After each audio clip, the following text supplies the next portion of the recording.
আসসালামু আলাইকুম রহমতুল্লাহ। ভূগোল ও পরিবেশ বইয়ে দশম শ্রেণীর শিক্ষার্থীদের আমি মূলত বার্ষিক পরীক্ষার প্রস্তুতি এবং এসএসসির প্রস্তুতি নিয়ে মূলত আলোচনা করব। শিক্ষার্থীরা, তোমাদের যে পাঠ নিয়ে আলোচনা করা হবে আশা করি খুব মনোযোগ সহকারে শুনবে এবং তোমাদের যে দায়িত্বগুলো দেওয়া থাকবে পুরো দায়িত্বগুলো পুরোপুরি পূর্ণভাবে পূর্ণ করবে। প্রথম সময় পরীক্ষায় তোমাদের যে পরীক্ষার প্রশ্নগুলো দেওয়া হয়েছিল সেখান থেকে মোটামুটি প্রথম কয়েকটা প্রশ্ন অনেকেই খুব ভালো করে লিখছো, আমি খুব খুশি হয়েছি।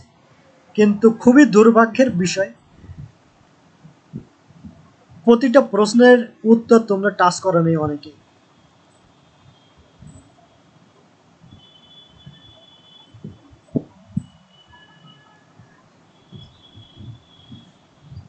সম্পূর্ণ বইয়ের উপর ভিত্তি করে সর্বপ্রথম আমি 2015 সালের বোর্ড পরীক্ষার প্রশ্ন নিয়ে আলোচনা করব।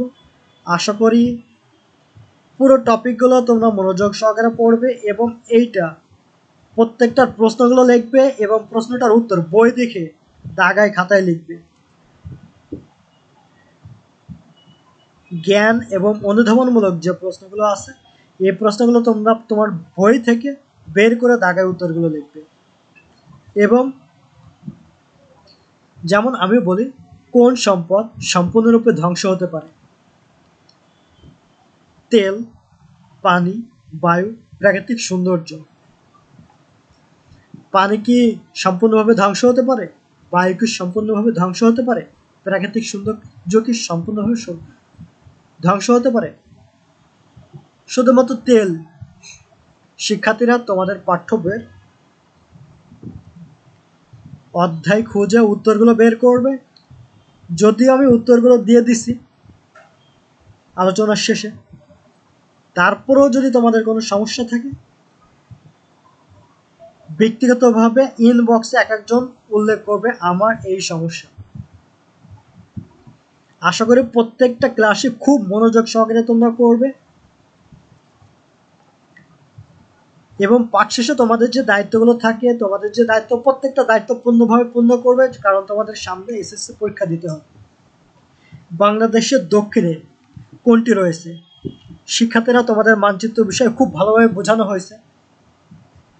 আসাম, মায়ানমার, পশ্চিমবঙ্গ, বঙ্গোপসাগর। বাংলাদেশের মানচিত্র যদি আমরা খেয়াল করি তাহলে মানচিত্রের একদম দক্ষিণে আছে বঙ্গোপসাগর। সূর্যগ্রহণ সম্পদ নয় কেন? বিনিময় মূল্য আছে? উপযোগ নেই? বিনিময় মূল্য নেই? যোগান সীমিত। গঙ্গা নদী কোন জেলা দিয়ে বাংলাদেশে প্রবেশ করছে? শিক্ষার্থীরা, এই বিষয়টা তোমাদের পড়ানো হয়েছে। দিন দিন উৎপাদনযোগ্য ভূমির পরিমাণ কমে যাচ্ছে, কারণ ভূমির অধিক ব্যবহার, ভূমির খণ্ডিতকরণ, বসতি বিস্তার।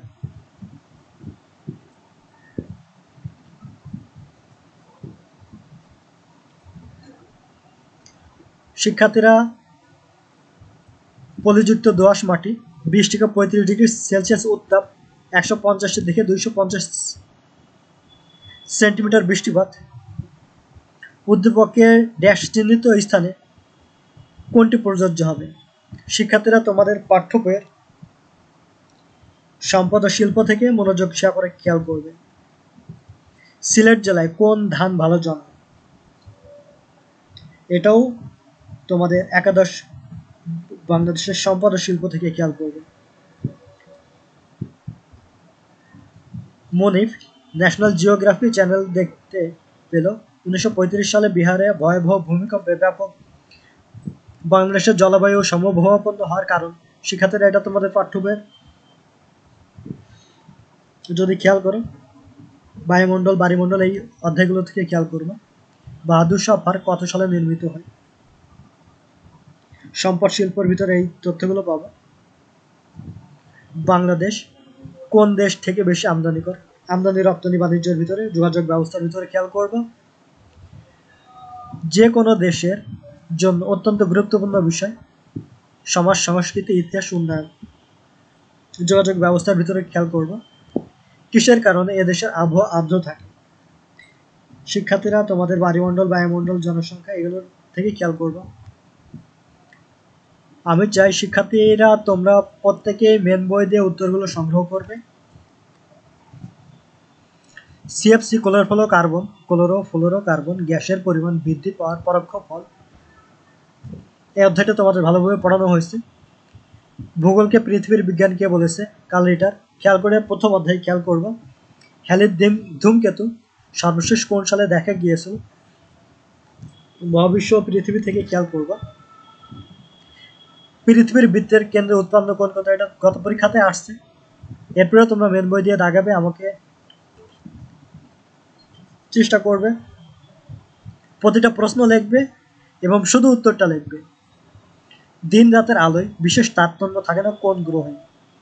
শিক্ষার্থীরা তোমাদের মহাবিশ্ব পৃথিবী এই অধ্যায় থেকে এটা পাবা। পৃথিবীর গতি কয় প্রকার? এটাও এর ভিতরে পাবা।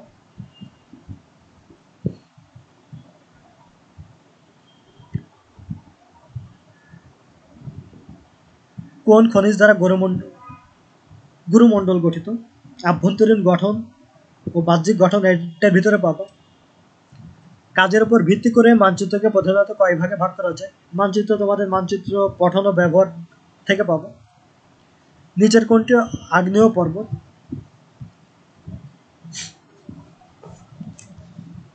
শিক্ষার্থীরা মোট কথা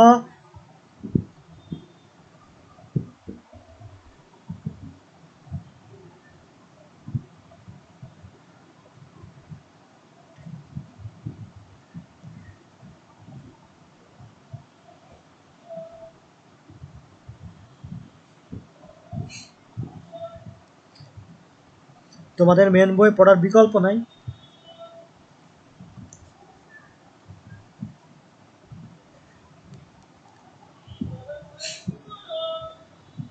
একের ক, দুইয়ের গ, তিনের খ, চারের খ, পাঁচের ক, ছয়ের ঘ, সাতের ক। শিক্ষার্থীরা আমি চাই উত্তরপত্র ছাড়াই তোমরা মেন বই দিয়ে উত্তরগুলো দাগায় দেখায় উত্তরগুলো লিখবে।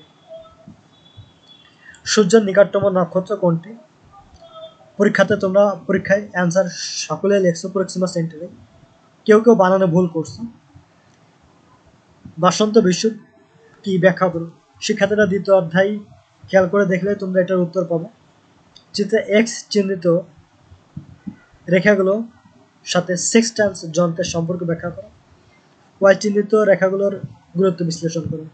অক্ষাংশ দ্রাঘিমাংশ তোমরা এই জিনিসগুলো খুব ভালোভাবে পড়েছো, আশা করি উত্তরগুলো তোমরা দিতে পারবে। জনাব মিজান কানাডাতে বসবাস করে 30 বছর। তার আত্মীয় পরিজনের অনেকে সেখানে বসবাস করে। তারা বিত্তশালী হলেও তাদের সন্তানেরা দেশের কৃষ্টি শিষ্টাচার সম্পর্কে উদাসীন। বিষয়টি মিজান সাহেবকে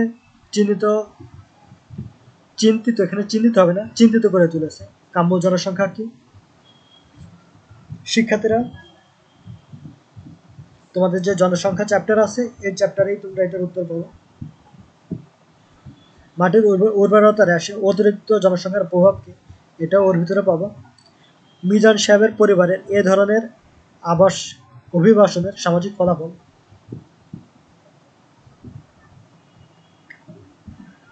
উদ্দীপকে উল্লেখিত অভিবাসনের জনবৈশিষ্ট্যগত ফলাফল। শিক্ষার্থীরা পুরোটাই তোমাদের বাড়ির কাজ, আশা করি বাড়ির কাজগুলো করবে এবং আমার ইনবক্সে যার যার সমস্যা থাকবে সমস্যাগুলো অবশ্যই উল্লেখ করে লেখাগুলো পাঠাবে। কেউ আশা করি অবহেলা করবে না। সকলের সুস্থতা ও মঙ্গল কামনা করছি।